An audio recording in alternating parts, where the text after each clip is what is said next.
Good morning from Raimona National Park. ৰাতিপুৱা আমি শুই উঠিছোঁ মাত্ৰ কিছু সময় আগতে আৰু ইয়াৰে যে বাহিৰৰ পৰিৱেশ সেয়া দেখুৱাবৰ কাৰণে চেষ্টা কৰিম। আমি যিটো গেষ্ট হাউচত আছিলোঁ এইটো হ'ল গেষ্ট হাউচ আৰু ইয়াৰে বাহিৰৰ পৰিৱেশ চাৰিওফালে জংঘল, চাৰিওফালে কেৱল জংঘলে জংঘল জংঘলে জংঘল জংঘলে জংঘল জংগলী গৰু আছে জংঘলে জংঘল জংঘলে জংঘল আৰু পিছফালৰ যি দৃশ্য দেখাম এয়া আমাৰ ৰুম। ইয়াতে ৰাতিটো কটালোঁ এনেধৰণে আৰু পিছফালৰ দৃশ্য দেখোন জংঘল, চাৰিওফালে জংঘল। এয়া বেলকনি। আমি ফাৰ্ষ্ট ফ্ল'ৰত আছোঁ এতিয়া আৰু আমি কিছু সময় পিছতে ওলাই যাম ইয়াৰ পৰা। ওলাই গৈ যি ভাল লাগিব, ওলাই গৈ কিছু দেখুৱাবৰ কাৰণে চেষ্টা কৰিম ৰাইমনাৰ বিষয়ে।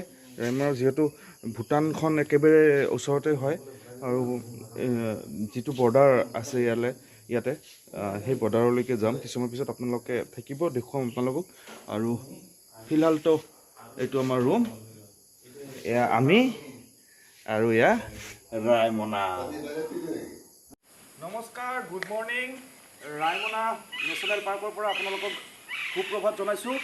আৰু এই ৰাইমনা যিখন নেশ্যনেল পাৰ্ক আছে ইয়াতে মুঠ মাটিকালি হৈছে 422 স্কুৱেৰ কিলোমিটাৰ আৰু ইয়াতে বিশেষকৈ জনাজাত আচলতে সোণালী বান্দৰৰ কাৰণে।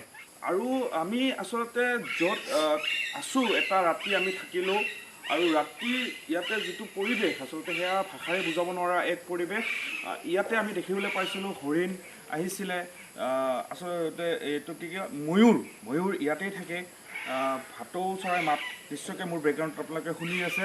আৰু আমি য'ত আছিলোঁ সেইটো হৈছে ঠাইডোখৰৰ নাম হৈছে জমদুৱাৰ। আচলতে জমদুৱাৰ বুলি ক'লে সকলোৱে জানে।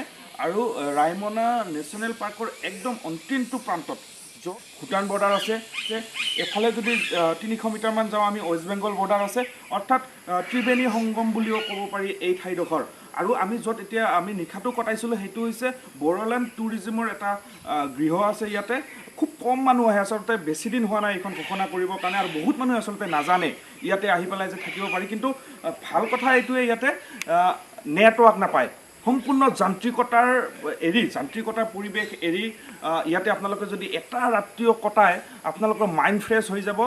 নেটৱৰ্ক নাই, বিদ্যুৎ বিজুলীৰ কোনো ব্যৱস্থা নাই। ইয়াতে যান্ত্ৰিকতা এৰি পেলাই পৰিহাৰ কৰি এটা দিন ধুনীয়াকৈ আপোনালোকে ইয়াতে কটাব পাৰে। কাষেৰে এখন নৈ বৈ গৈছে আৰু সমগ্ৰ যি পৰিৱেশ, মোৰ কিৰণে আচলতে কেমেৰা কৰি আছে, কিৰণ ভাইয়ে। সমগ্ৰ যি পৰিৱেশ আচলতে নান্দনিক দৃশ্য, ধুনীয়া ৰাতিপুৱাৰ দৃশ্য, ওখ পাহাৰ, খুবেই ওখ পাহাৰ, আচলতে বহুত ওখ পাহাৰ। আৰু আমি 4জন ইয়ালৈ আহিছোঁ আৰু দুদিনৰ পৰা আমাৰ মানিকদাই আহিছে। মানিকদাৰ পৰা এই বিষয়ে আমি জানিব বিচাৰিম। প্ৰথমতে কওক যে যান্ত্ৰিকতাৰ বাহিৰত নেটৱৰ্ক নাই, লাইন নাই, কেনেকুৱা লাগিছে গোটেই পৰিৱেশটো? এই পৰিৱেশৰ কথাটো আচলতে অনুভৱহে কৰিব পাৰি। এটা কথাত এটাই ক'ব পাৰি আৰু যে খুবেই ভাল, খুবেই মানে এটা বেলেগ ধৰণৰ মানে মজা এটা ল'ব পাৰি, যিটো ভাষা মই আচলতে শব্দটো মই বিচাৰি পোৱা নাই। ইয়াত এই ৰাইমনা অভয়াৰণ্যৰ কথা কিছুদিন আগৰ পৰা শুনি আছিলোঁ আৰু যোৱাকালি আমি আহি পালোঁ, আমি বন্ধু দল এটাই। আৰু আহি পেলাই ইয়াতে এটা মজা লাগিলে। ইয়াৰে স্থানীয় তেওঁ কেয়াৰটেকাৰ, তেখেতে ধুনীয়াকৈ নদীৰ পৰা মাছ মাৰি আনি ইমান ধুনীয়াকৈ খোৱালে, আমাক আলহী আপ্যায়ন কৰিলে। আমি এইটো তেওঁলোকক সঁচাকৈ ধন্যবাদ দিছোঁ। আৰু ইয়াৰ য'ত আছোঁ আমি বড়োলেণ্ড গেষ্ট হাউচ, ইয়াতে আচলতে যদিও নেশ্যনেল পাৰ্ক হিচাপে ডিক্লেয়াৰ কৰিলে, একো ডেভেলপমেণ্ট কাম এতিয়ালৈকে হোৱা নাই, হ'ব চাগে। আৰু ইয়ালৈ মানুহ সেনেকৈ আহি পোৱা নাই যেন লাগে, খুব যাৰ কাৰণে প্ৰচাৰটো খুব কম হৈছে। গতিকে এই প্ৰচাৰটো হ'ব লাগে, সকলোৱে আহক, ইয়াৰে মজা লওক। যিহেতু বেছি দূৰ নহয়, অসমতে কোকৰাঝাৰৰ ওচৰতেই, একদম ওচৰতে কাষতে। আৰু আমাৰ অৰূপে ক'লে যে সম্পূৰ্ণ যান্ত্ৰিকতাৰ পৰা দূৰত, য'ত আমি ইয়াতে মোবাইল নেটৱৰ্ক নাপাওঁ, কোনো ধৰণৰ কিবা নাপাওঁ। গতিকে এটা ৰাতি বা এটা দিন ইমান ধুনীয়াকৈ কটালোঁ, কোনো টেনশ্যন নোহোৱাকৈ।